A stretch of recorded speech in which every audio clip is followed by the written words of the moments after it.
We're 10 games into the Premier League season. Time to make some informed predictions, or at least we're going to try to.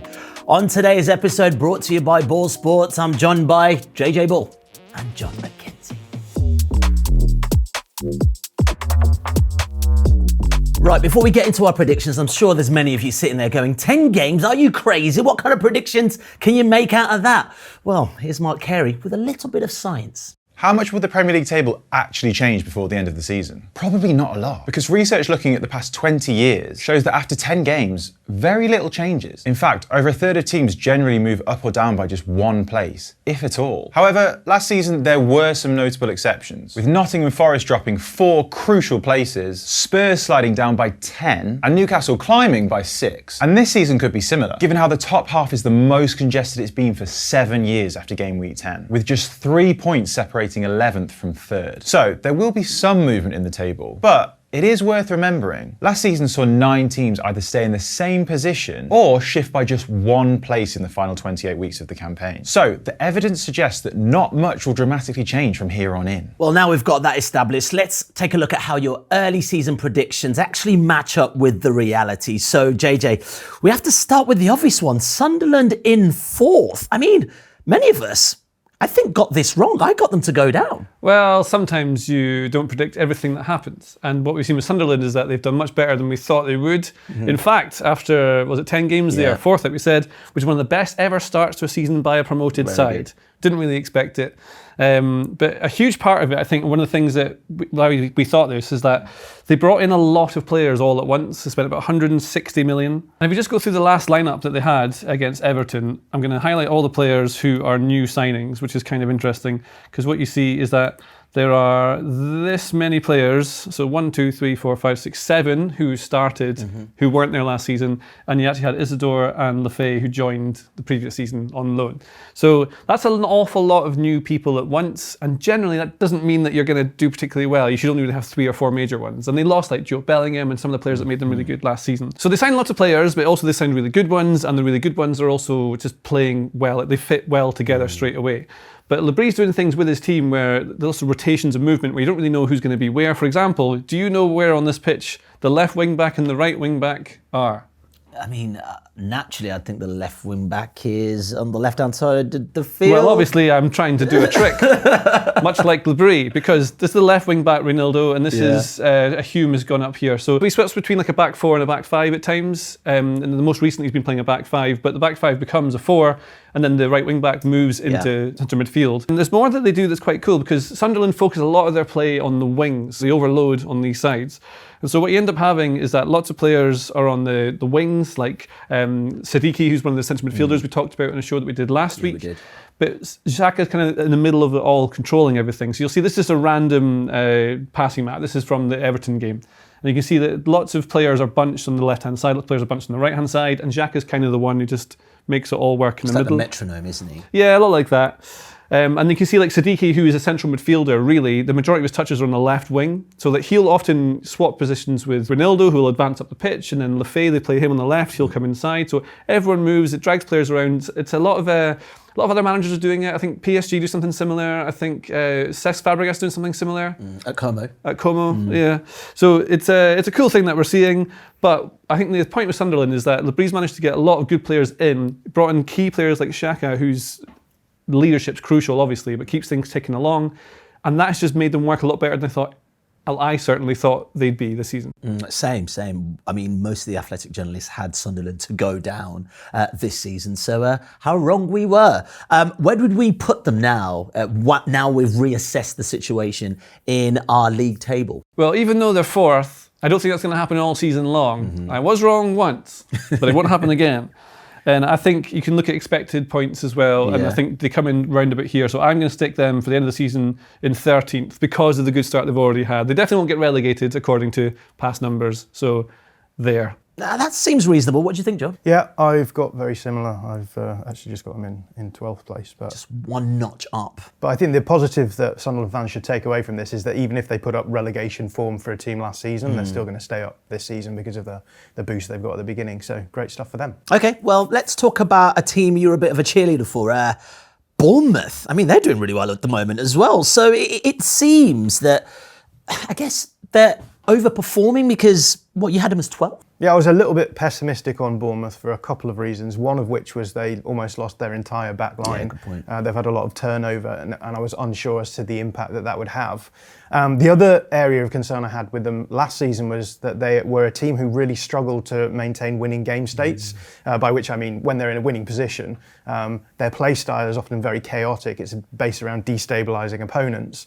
When you're in a winning game state, you actually want to control games a little bit better so that you don't lose your winning position. And last season, actually, this happened quite a bit. So I got Dr. Mark Carey to run the numbers to show this. So this is last season. We can see Bournemouth in terms of winning game states. So 29% of their games they were spending in a winning position. And a big part of that, I think, is that they weren't able to retain that control when they were in a winning position, so they dropped down into losing and drawing game states. If we look forward to this season, Bournemouth have shot right up the table, up to third position here. So 43% of their games they spent in winning game states. Now, part of that is just that they've had quite a nice run at the beginning of the season, but I think another part of that is that the players that they have brought in have actually added a level of control. I'm thinking players like Adrian Triffer, Diakite, the centre-back as well. So actually the two concerns that I have almost cancelled one another out. New players have come in and they've fitted in well, but they've also solved some of these winning game state problems to a degree as well. So yeah, so my prediction on Bournemouth is looking a little bit pessimistic from here. So where are we putting them in the table? Yeah, so I am going to bump them up a little bit. I'm going to have them up in 8th. Okay. JJ, what are you saying? Well, I like Bournemouth more than John. I'm going to put them in 7th because I think they've gained points where last season they maybe wouldn't have done, and the underlying numbers were great last season. They're okay this season, but I agree with everything John says. I think they'll end up finishing there because it's kind of a weird season so far. Well, another overachieving team starting with the letter B is Brentford. What do you think about those guys? Brentford, well, the things that everyone says and says correctly is that, well, Keith Andrews, we don't know if he's a good coach or not. We don't know what he's going to do, but he was a set-piece coach previously. And I think the way you see Brentford play is they do all the simple things very well. Yeah, right. So they have like third least possession in the Premier League, and they play in the counter a lot. So a lot of the goals they've scored, chances they create are very direct. The goalkeeper going long or someone going long, they draw people in, they go over the top. The goal against United that they scored, going past them really quickly. Goal against Liverpool they scored, getting in behind really quickly. Lots of long throws as well. So before, this numbers are from last week, before the games all played last week, but Brentford had played more long throws into the box than any other team. Michael Coyote is very good at that. Okay. So I think what Keith Andrews has done is tried to make them very hard to beat because they've lost some key players, and then benefiting from the space that they create from being a bit deeper. And so I'm going to place Brentford in a very exciting position of roughly where I thought they would be. So not quite relegated, but just near enough. Yeah. Okay. Well, I mean, John, that win against Liverpool astonished all of us. Where are you going to put them in the table? Yeah, I think that's a game that you would expect them to lose, and so maybe that's boosting people's opinions of them on the basis of one result. But yeah, I think that they're going to stay up pretty comfortably. I've got them in 14th place. Okay. Now, a few teams have moved up in our revised predictions. Now for some of the teams who I guess have been worse than expected. So for this one, well, yeah, do you know what? I've been scratching my head at Newcastle, actually. Is it just the fact that they lost Alexander Isak that's their problem? I think there's lots of little things going on, but they are definitely doing worse this season than they were in the previous season. I've got a few quotes from Eddie Howe after the game they lost against West Ham. You love a quote, man. I love a quote, yeah. Well, it's great because you've got a manager telling you what he thinks is up. True. And I'm maybe going to disagree with him in a little minute, but he does start by saying that the numbers aren't good. It would be foolish for me to dismiss that.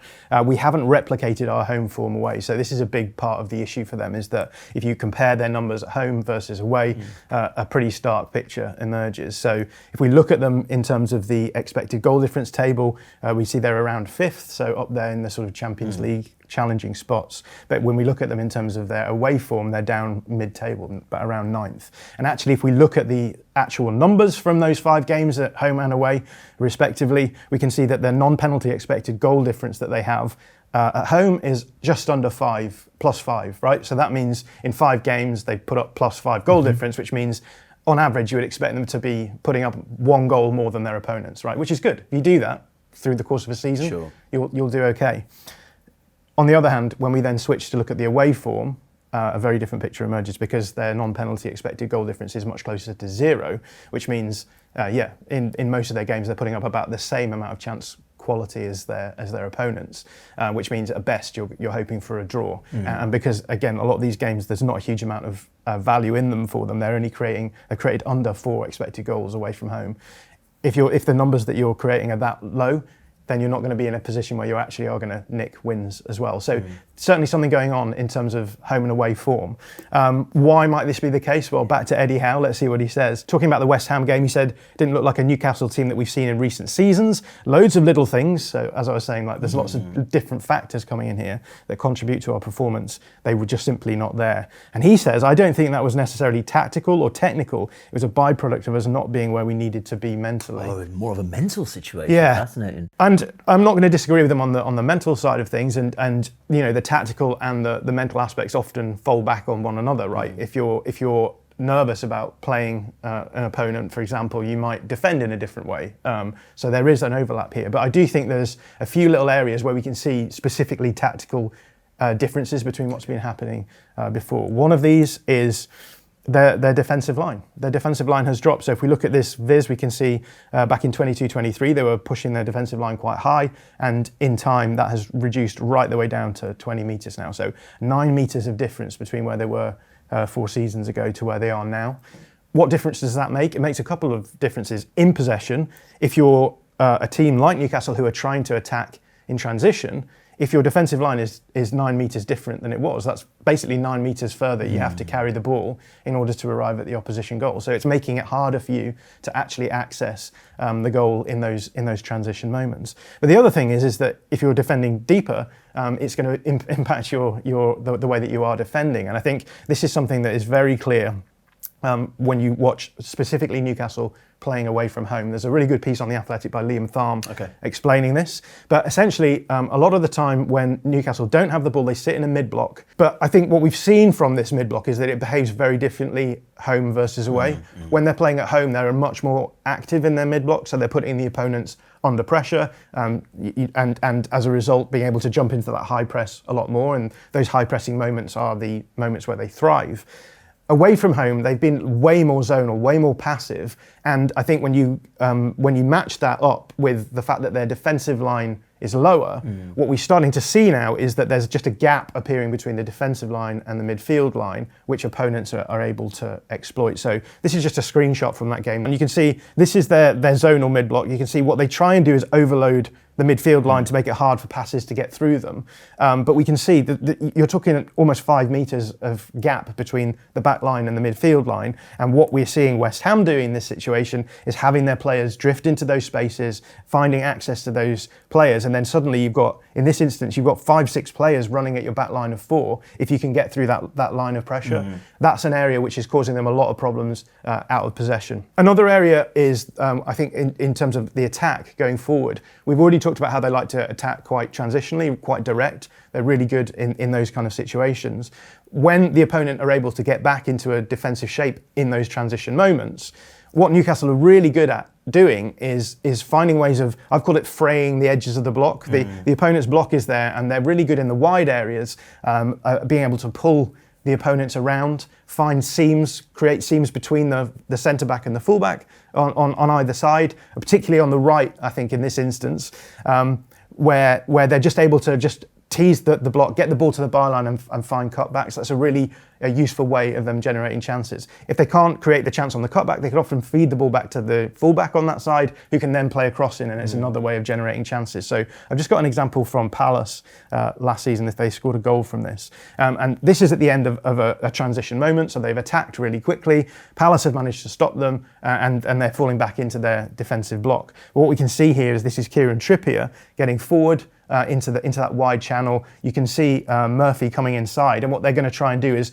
pull Mitchell on this side and put him in tension. They want him to be like, where do I go? Do I follow the runner, or do I stick with the winger in the middle? So if we move this on, we can see exactly that situation that I'm talking about, fraying the edges of the block here. So we've got Isak in the middle here, just pinning the centre back so that they can't move, and then the ball has gone out to Trippier, so we can see that Mitchell has to come out wide here, and as a result you've created a seam between the two players which Murphy can now run into, and Murphy then will reach the byline, plays the ball, actually scores from this. But a lot of the time they're generating cutbacks in these situations. Obviously, if he decides that situation isn't going to work out, he can play the ball back to Trippier. They've got players in the box, so got a good chance of generating an aerial chance from this. So I think this season, what we've seen is that they've not been able to do this as much. There's a number of reasons for that. I think one of them is that Trippier hasn't been available as much, and so on the right-hand side, they've had less incision. On top of the fact that, as we've said, they're defending deeper, so they're finding it hard to get into these situations anyway.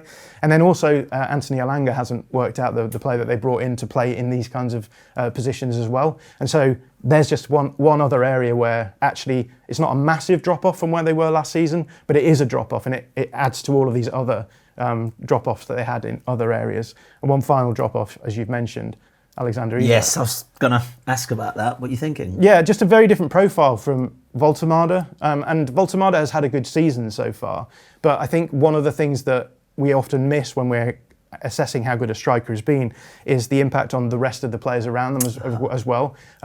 Yes, we can point to Voltemade's goals and say he is getting those chances, but there's a few things he does quite differently. This is Isak's heat map from last season, and as you can see, he's just a player who floats around the whole of the opposition half. He can drift into the wide areas. That allows players like Anthony Gordon to get more central. And also the other thing I think that he does really well is that he is able to play off the last man. With Voltemade, he feels a lot more like a sort of half striker. He'll often drop deep and try and do build-up stuff. He's very good at the link-up play. But sometimes when you're watching the clips from them attacking this season, it feels like he's behind the attack. The other attackers are getting ahead of him. Gordon's getting into attacking positions and there's no one in the box to finish them. So if we look at this now, this is Voltemade's heat map from this season. And as you can see, a lot more of the activity he's having is from deeper in the field. Yes, there's a lot of central penalty box activity. A lot of this is coming from set pieces because this is the area that you stick him in when you're having set pieces. So again, the team is just taking a little bit of time to get used to Voltemade. Maybe things will be different when Johan Visser comes in. Again, another player they've signed hasn't been able to play because he's injured. So I think the thing that we have with Newcastle is there's lots of little factors, little tactical factors that are all kind of compounding, and as a result, they've just dropped off the level that they've been for the last few seasons. Okay, well, you had them in 6th before, and they're currently down in 13th. Do you think a lot of those things will come together at some point and see them gallop up the table? Yeah, I've actually dropped them a little bit lower than where I had them, but I've still kept them quite high, partly because Mark Carey tells me that teams don't move a huge distance, but partly because I think if they drop out of Europe relatively early, they I think are a team who benefit from having fewer fixtures because they play a very intense form of football as well. So if things go that way for them, which maybe they will go deep in Europe, but I'm sort of gambling on them maybe getting knocked out in the first knockout round, then I think they'll do okay. So I've got them in, I think 7th? 7th. Not bad. What do you reckon, JJ? You taking Mark Carey's theory and saying that not many people are going to fluctuate at this point of the season? Where are you putting them? I agree with everything John says, especially about the European stuff, and I think I'm going to put them in 10th. Okay. That's where I see them finishing now. Right, let's talk about Aston Villa, because another team that I felt I've been a little disappointed, especially at the top end of the season. They're doing better now, but they've had quite an inconsistent start, haven't they? Well, have they had an inconsistent start? Because when you look at their XG per game, they've actually only beaten in one team this season in the Premier League, and that is Burnley. They're actually not doing that well at all, and it's hard to figure out why. Like, what is actually different about Aston Villa? What are they doing differently? And maybe therein lies the answer. Because if you look at this Aston Villa team that I have right here, now you remember what I showed you with Sunderland and how there were so many different players? Yeah. Name the different players here. Here not many. There's one. Yeah, not many. Also, they didn't make many transfers, did they? They didn't make many transfers, no. And the players they've brought in have hardly played any minutes. They've not really played, especially in the Premier League. So like Sancho, Harvey Elliott, Victor Lindelof, they've not really played that much. Now, one of the things that's definitely not working for them, because they're doing most of the same stuff, is that Ollie Watkins does appear to be broken. He's just not generating anywhere near the same numbers as he has been in recent seasons. But again, like, why is that? Is it what's happened off the back of it? A lot of the players have spoken about how they found the end of the last season very difficult. John McGinn's in The Athletic talking about that exact thing just recently. But I come back to like how they haven't really changed, because Andoni Iraola has a quote. I know he's not the Aston Villa manager, but it's related to this. Another man from the Basque region and Spanish. Yes, that's why I did it. He says they, as in Aston Villa, always play like this. Everyone knows what they're going to do, but it's difficult to defend because of their timing and the way they turn their players in the middle. So There is a thing that Aston Villa just haven't really changed at all over the last few seasons. It's not a bad thing, but if they haven't really added to it, and the same players are expected to do the same things over and over again, how do you get momentum? How do you get any energy through them? You can see this is different styles of teams. So you see lots of teams have adapted what they're doing, especially not Aston Villa. So they haven't really changed at all from last season. They're doing most of the same things. Teams know how to play against them now. They don't have really any new energy and players to bring in, and so when things don't work, say like Ollie Watkins is not playing very well, suddenly your striker's not scoring. So how do you generate chances? How do you score? I spoke to Sam Tighe, resident Aston Villa supporter, and he says that they've improved a lot since they brought in Pau Torres again to play at the back so they can play through lines. But we saw Emery sticks to what he wants. So he will, against Liverpool, everyone knows that Liverpool don't like playing against teams who go direct against them, but Aston Villa just stood, they went really for the short passing, because that's what Emery wants. And there's quotes of him talking about Harvey Elliott and how Harvey Elliott wants to play the forward pass and go forward, but he wants a sideways pass. And there's lots of people at Aston Villa who groan when these passes go sideways, but actually that's what Emery wants. He wants to have control of it. But the other issue is that if you're playing in Europe as well, and then you have to deal with those games and you have a smaller squad, but everyone else, like Bournemouth for example, don't have European football, but they're getting better. So you have other teams who are looking to try and exploit the gaps in the Premier League now. And so it's just a much harder league to do well in at the moment, I think. He's just not really getting what he wants out of them, but he won't change what he's doing, and eventually it'll probably just level out and they'll be okay. Okay, well, I mean, Villa lost to Liverpool, then beat Manchester City just before that, and then obviously beat Spurs away. Looks like they've kind of found some sort of consistency, but what I would ask is where you put them on the table now. I kind of have them in the same boat as Newcastle. I think they just need something else. I can't really separate Newcastle and Aston Villa from it. It's just at the start of the season, I think they're basically the same. They're in that sort of area here. So I know this might seem a bit stupid at the end of the season, and I am often wrong, but I'll put them there. He's gone for 11th. John, what are you thinking? 11th also, yeah. I agree with JJ that Villa and Newcastle sort of feel a little bit linked, but I've put Newcastle a little bit higher because I think they can pull themselves out of their problems a little bit easier. With Villa, part of the issue is where do they go? If they're going to play the same way and it's not having the same effect, then it's hard to see them really pulling themselves up the table. But I think with Newcastle, things could change. Okay. Well, let's talk about Nottingham Forest, because there's been lots of change there. They've gone from Nuno Espirito Santo, Ange Postecoglou, now time for El Daicho. Is it a surprise that they're sitting in the bottom part of the Premier League? Well, this is a tough one. You may remember this graphic that I showed you not long ago. I think it was probably about 30 seconds.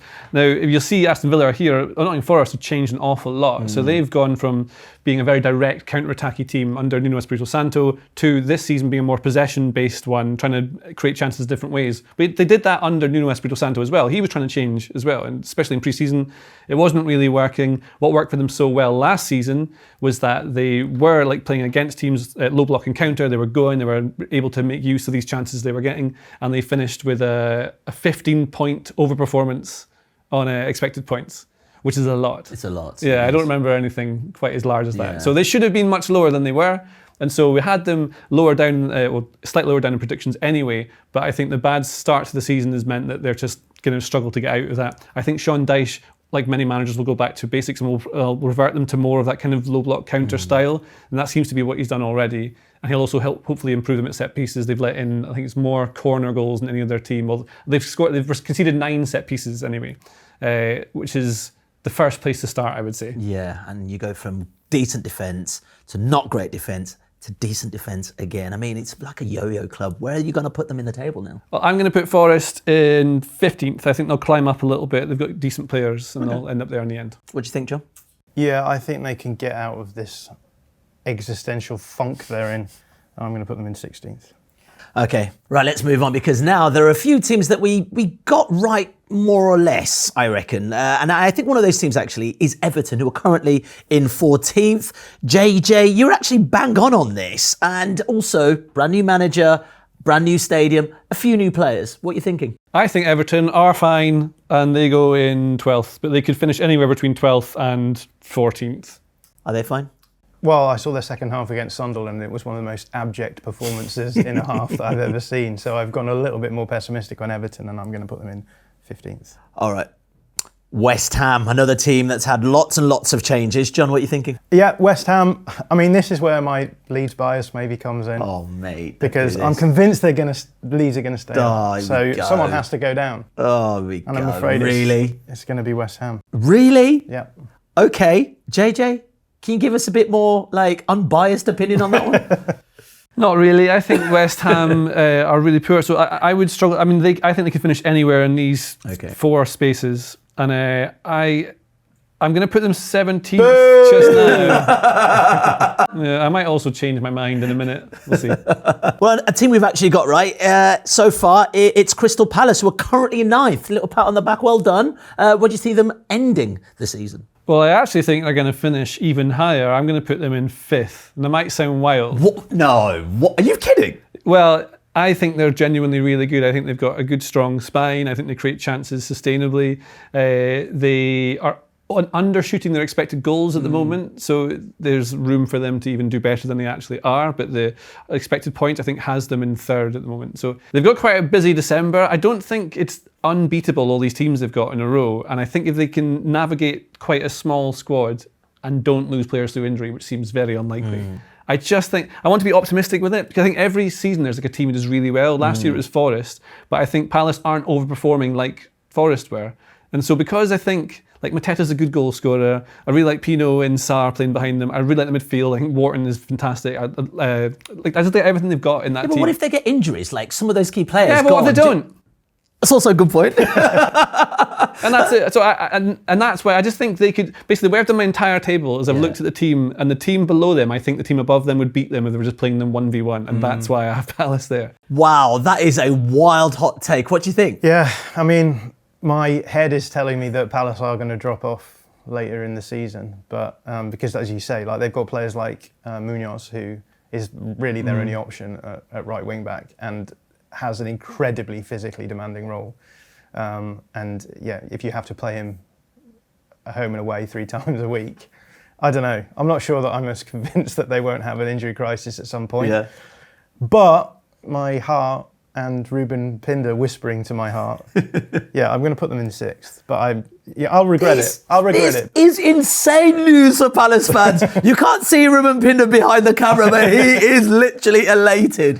What the... But Mark Carey even says that they won't finish that far apart, and I think they'll be one of the ones that isn't that far apart. All right, fair, gents. I'm taking your opinions on this one. Right, lastly, let's talk about Spurs, who are currently 6th, actually, just a place or 2 above where we predicted them to finish. Thomas Frank, some talk about his pragmatism. Where do you have them finishing? Yeah, it's been a weird one for Spurs, hasn't it? Because they have had good results, but if you look at the underlying numbers, which I know people love to do, things are a little bit less rosy. So this is the expected goal difference table. So this is just looking at chances created versus chances conceded, and Spurs are down in 16th place. Now you might say to me, well, we know what Thomas Frank is doing. He's fixing the defence first, and then what he'll do is he'll get the attack ramped up, and Spurs will climb up the table. But the worrying thing is, if we actually look at the expected goals against numbers, they are down in 15th place, which is not pretty. So yeah, I was kind of interested in where is this idea that Thomas Frank is improving Spurs defensively? Where's it come from? So I spent a bit of time just looking at every different sort of phase of play that Spurs like to play in. So high press, mid block, and then a low block. And there's worrying signs in each of them. So I'm just going to run through a sequence from each one of those just to talk to you about what it is that I've noticed. So here's an example of Spurs playing against Wolves. This is a game they ended up drawing 1-1. This is a Wolves team who are rock bottom of the table. They have 2 points. Spurs are pressing them up high, and you think, well, this, that should be an easy prospect for a team of Spurs caliber, because this is a team who aren't going to be able to build up well. But let's just watch as the play unfolds. So Spurs jumping up, the Wolves player plays back to the centre back, and then what they do is they recycle the ball around. They're going to try and build up through the other side because Spurs have committed on one side. And what we see here is just not necessarily well constructed high press, but a press very reminiscent of what we saw under Ange Postecoglou, which is maybe you don't worry too much about the structure, but if you're intense with it, then you hope to cause problems to a team, especially a team like Wolves. So we can see essentially these players are all sort of drawn towards the ball. They're gonna try and stop the goalkeeper and the centre back here from doing anything. You can see the wide player here coming across to cover the fullback on that side. But there's a few things about this that are funny. One of them is that this is Christian Romero. Right. So this is the centre-back, right? So again, very reminiscent of Ange Postecoglou, where it's like, yeah, if we get the intensity correct, we don't need to worry about maybe some little flaws in the press. And in this instance, what we see is that with both of these two players running towards the ball, we're going to see the pivot for Wolves, I think this is Joao Gomes, become free. So ball comes across, goalkeeper has it, and we see Christian Romero just tanking forward and decides, I'm going to press the goalkeeper here. Does very nearly get to him, but the goalkeeper does have this relatively easy pass to safety, which he makes. And then we start seeing that some of these things that are falling apart. They're being very aggressive to try and force the error. No error has come, and suddenly Spurs are a little bit open. So centre-back on the ball, now has two passing options. This is Xavi Simons here, and he is caught between two players. What can he do? He can't really do anything. In the end, the centre-back passes it to Joao Gomes, who now has the ability to step into this space. Because and also, you've got your centre-back Spurs right. Yeah, that's not where you want. On the other half of the pitch, you need him all the way back there. You don't need to be a tactical expert to know that might lead to problems. But the other thing that we've had is because they've really committed high with their forward pressing unit, they've not been backed up by the rest of the team, and so Gomes just has acres of space to run into. In this situation now, what's happened is that Paulinho has to come across to try and pressure the runner because he's got in behind the press. That leaves a free player here, and you know, Gomes just has a really easy pass into a couple of players here, and they end up very quickly into this sort of situation, which I've written 5v4. So there's 5 Wolves players against 4 Spurs defenders. Right. If your high press is that leaky, you will. I mean, eventually, what happens is they create a corner which they score from. But if your high press is this leaky, you are going to give up chances in this league. So work needed to be done on the high press. Let's talk a little bit about mid blocks quickly. Yeah, very quickly. Part of the reason why people are very high on Thomas Frank is that he has tactical flexibility. So his teams can move between high press in certain situations, so then playing it more of a mid block where they're going to be less aggressive, pressing against the opposition's back line, and then if they need to, they can fall back into a low block as well. This is against Leeds. The score is 1-1, and Carl Darlow has the ball. He's going to roll it out to Sean Longstaff, and Spurs are going to fall into a mid block. But what I want you to notice is the point at which Longstaff receives the ball. So he's received the ball in this, it's like 2 bands of the pitch up from the edge of the penalty area, and he just carries the ball. And the first hint of pressure he gets is at the halfway line. So he's carried the ball, you know, a good 30 yards before any pressure has come in. Plays the ball out wide to Bogle in the fullback area, and finally Spurs are like, no, this is the point at which we're going to start putting pressure on.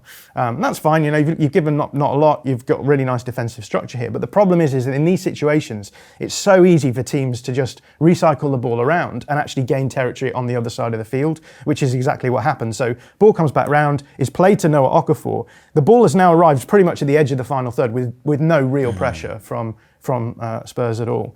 And again, you can say, well, it's fine, they've not given up too much space, they're in a nice defensive structure, but the same thing happens again. They have the ability to just move the ball from one side to the other under very little pressure, and eventually the ball ends up at the feet of Jayden Bogle over here, and he's playing across into the box because Leeds have one of the best hold-up strikers in the Premier League, in my opinion, in Calvert-Lewin, so they're going to try and find balls into the box to him, but Bogle here just has all the space and time in the world to actually set himself and get the ball into the box. I don't think you can have so passive a mid-block as this, even against a team of the level of Leeds, and not end up conceding chances just by allowing teams to go from the goalkeeper to this kind of area without any sort of real pressure whatsoever. And actually, if you look at the underlying numbers in this game, Leeds definitely created the more dangerous chances. So that's the mid-block. And then low block here. So this is the game against Chelsea from the weekend. And again, it's just similar things that we've seen already happening, so I'll rush through this quite quickly. But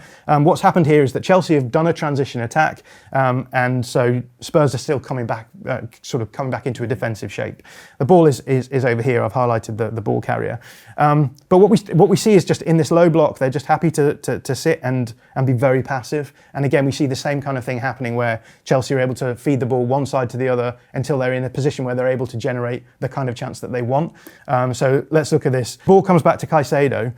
There's 3 players here just completely like unmarked, no pressure whatsoever. And again, you'll say, well, it's fine, it's a low block. You're not really wanting to do too much. You're wanting to make sure they don't get towards your own goal. But the problem is that in this situation, there's so many opportunities for them to actually cause problems for Chelsea because the ball comes out here. If we actually look at the setup here, like Spurs have an overwhelming number of players in defensive positions here. There's nothing stopping, for example, Spence from being more aggressive and stepping out. Polina is here, he can pressure to the ball carrier, and then I think this is Simmons, he can step in and just cover the area that they're both opening out. Nothing is stopping them from doing that, and if they do that, the only option that Chelsea really have is to go back and reset. So the ball goes to Neto, and what we see is like just these 3 players just completely passive, doing nothing whatsoever. They're just zonally marking the space. And then we see here, you've got 5 Spurs players covering 2 Chelsea players. You've got the far side player free, despite the fact there's 5 players here. There's no reason why you couldn't just go 4v2 and push one of them out there. There's 5 Chelsea players just doing nothing here in a sort of very zonal, passive situation. My question is, what in these situations, they can be more aggressive. They can force players out and try and force the issue for Chelsea a little bit more. But instead, they're just super passive. They allow Chelsea to just move the ball around. Same thing as what we saw with Leeds. Play the ball back out, bang, bang, bang. You're around on the other side. The ball's gone to the Garnacho. I think this is over here with 0 pressure. They put 0 pressure on, and again they put 0 pressure on the ball.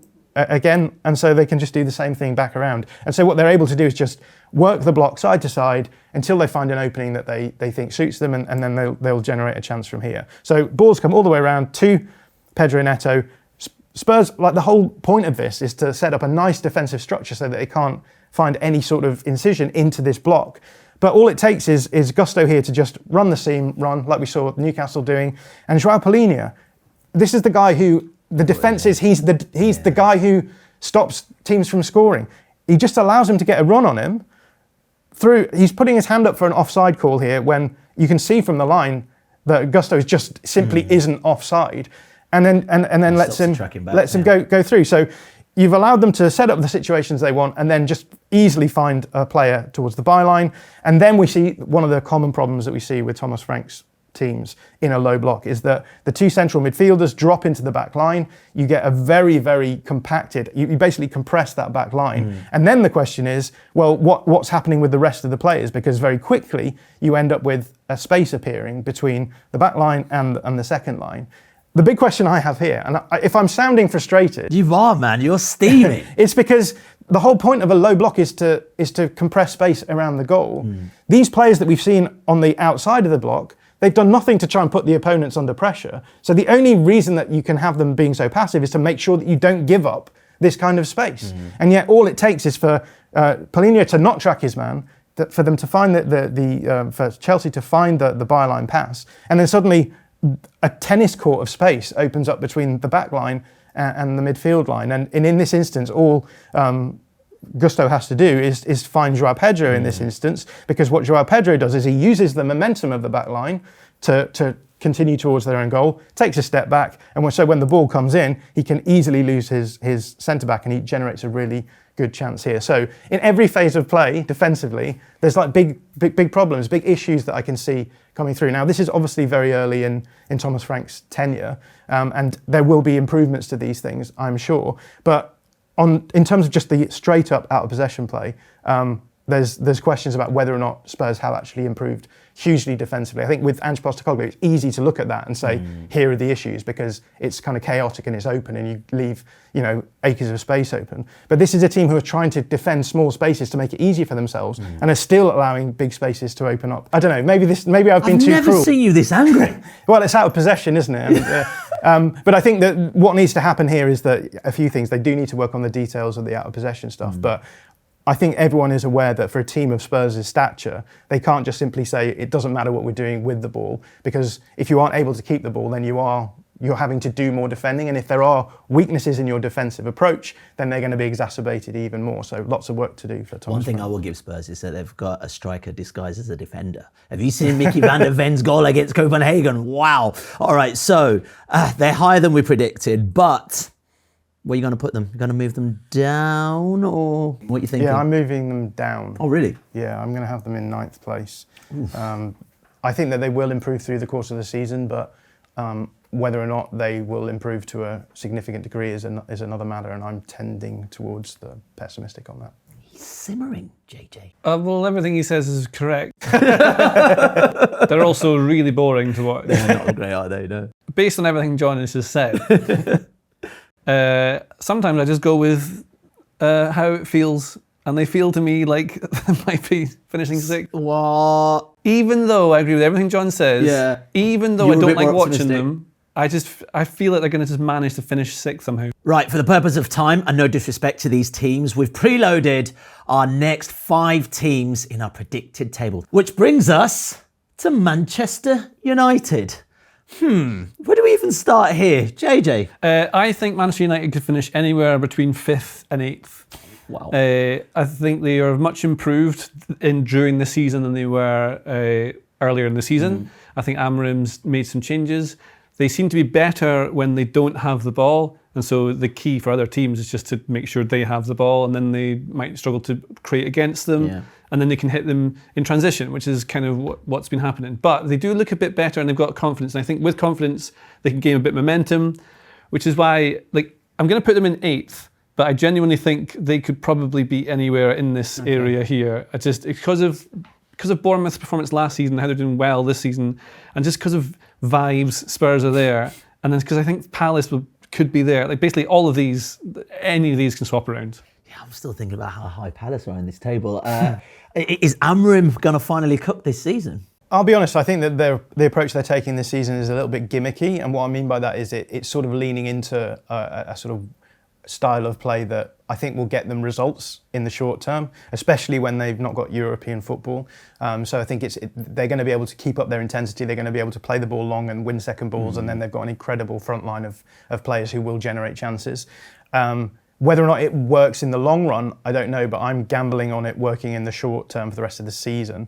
I'm going to put them in 5th. And a lot of that is down to the fact that they don't have Europe, and so I think that they'll just ride that wave through to the end of the season. But the big question with Amorim in the future is going to be where do you go from here? Because I think we've seen teams like Bournemouth, for example, playing a similar kind of play style, and this season deciding that they have to play a less chaotic play style if they want to actually consistently challenge at the top. So that's the big question with me for Manchester United. Right, we've got 4 teams left to talk about and 4 places still left in our table. We actually haven't spoken about current league leaders, Arsenal. Here's Sam Ty. Welcome to What's Changed, presented by BOYLE Sports. Mikel Arteta has called Declan Rice a total footballer. He says his position has evolved and that he's bringing more to the team. So what exactly is he doing, and who else is helping facilitate that? Rice's influence on this Arsenal team has steadily grown. He covers a huge area of the pitch and now has more freedom to attack. He's carried the ball the 3rd furthest of any Premier League player and is first among Arsenal players for a number of attacking statistics,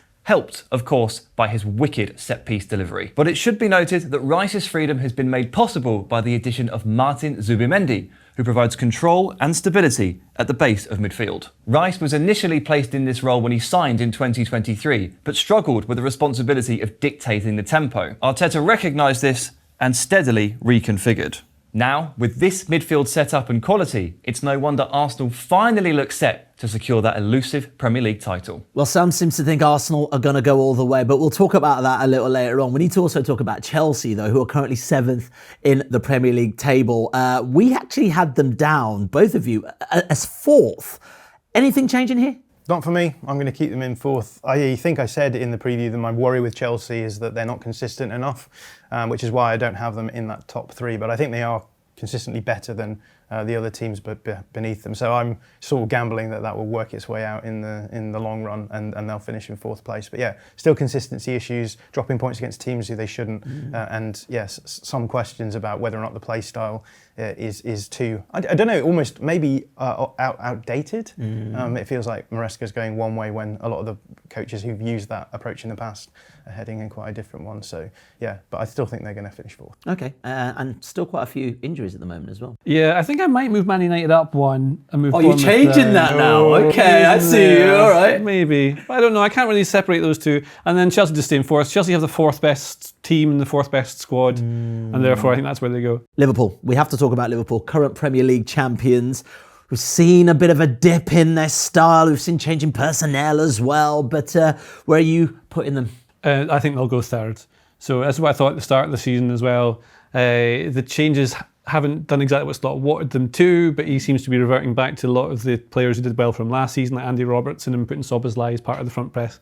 So I just see them as the third this season. Yeah, move Szoboszlai back into midfield, man, where he feels comfortable. Not right back. What do you think about Liverpool? Yeah, it's funny because they've just had a couple of good results off the back of a lot of bad results. And I think there's a lot of people thinking, oh, is this the moment things turn around? But I still want to see Liverpool playing against teams who are just going to do the thing that Slot keeps telling us is the way to beat his team, which is to play direct, go long and look to win second balls. So I think the jury's still out on Liverpool, but I've still got them in the top three. I'm going to stick them in third as well because I think City are starting to gain a little bit of momentum. Yeah, I mean, have City got enough momentum to make it right to the top? Yeah, and again, it's consistency for me with them. I think what we're seeing from Pep Guardiola this season is him being much more tactically flexible in a way that in the past he's been tactically flexible within his own system, but now it feels almost as though that sort of dominant meta has collapsed a little bit, and so coaches are having to experiment a little bit more with different approaches. We saw it against Arsenal with City doing the unthinkable and playing in a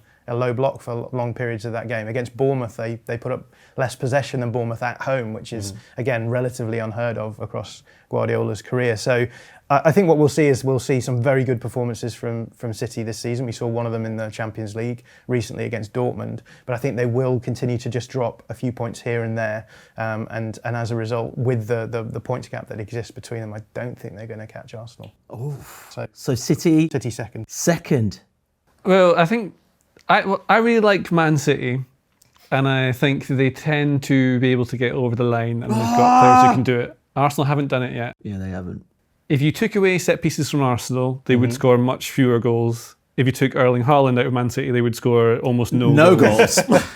So there's things that could happen in the rest of the season that could affect this thing. But I think it just feels a bit like they might maybe do it.